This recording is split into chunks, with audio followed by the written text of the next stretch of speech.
we are trying to get out in the neighborhood, and when we knew that Ken and Jacobs was coming for a sign blessing, I thought, why not take him and the congregation out and pray? And so that became the liturgy for the morning.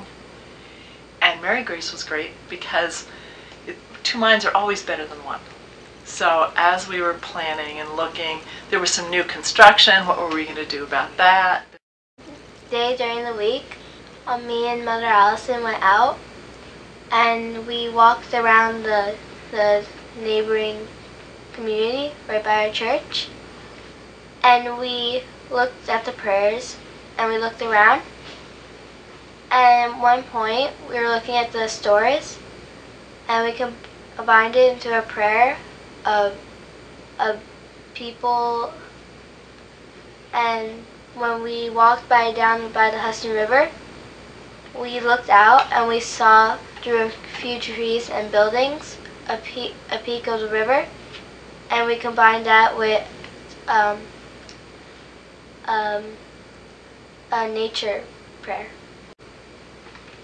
We walked around and we looked at the places that were surrounding the church.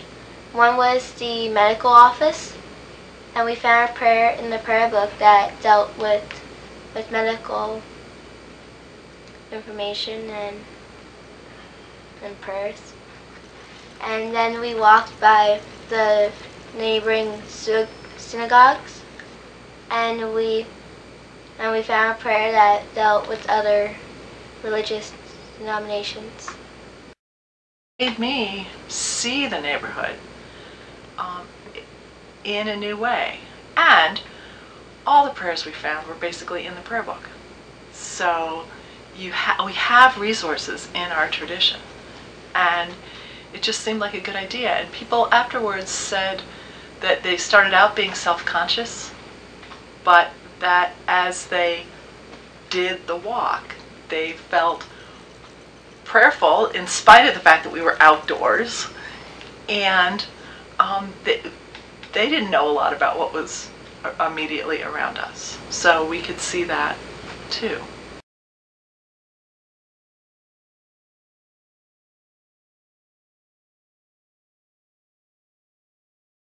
Well, we heard the bishop talk about going out on September 11th to offer blessings to go. And having had a good experience with Ashes to Go during Lent, we thought, well, what a great idea. I'm not kind of a natural evangelist myself, of being a priest. It takes a little bit for me to get out there on a street, to talk to people. But I knew that Joyce would probably say yes, because she's the extrovert and is really terrific at that. And so we just needed that impetus. It was the bishop inspired us, and we just thought, why not do it? We made a little sign that said "Blessings to Go" on the anniversary of 9/11. We went down to the Tenafly bus stop on that morning, and it was a really amazing experience. Well, don't be fooled by extroverts, because I'm pretty shy inside, but I thought the invitation and the example of the bishop was really pretty special in the past. And I prayed about that and talked with Lynn about it, and I said, just let's go. There's nothing to lose. Mm-hmm. To be a vehicle of prayer, it works both ways. Mm-hmm. So as we stood there and offered that way of being with each other, it's really praying with somebody. We're not praying for necessarily, and the blessing and the prayer goes both ways.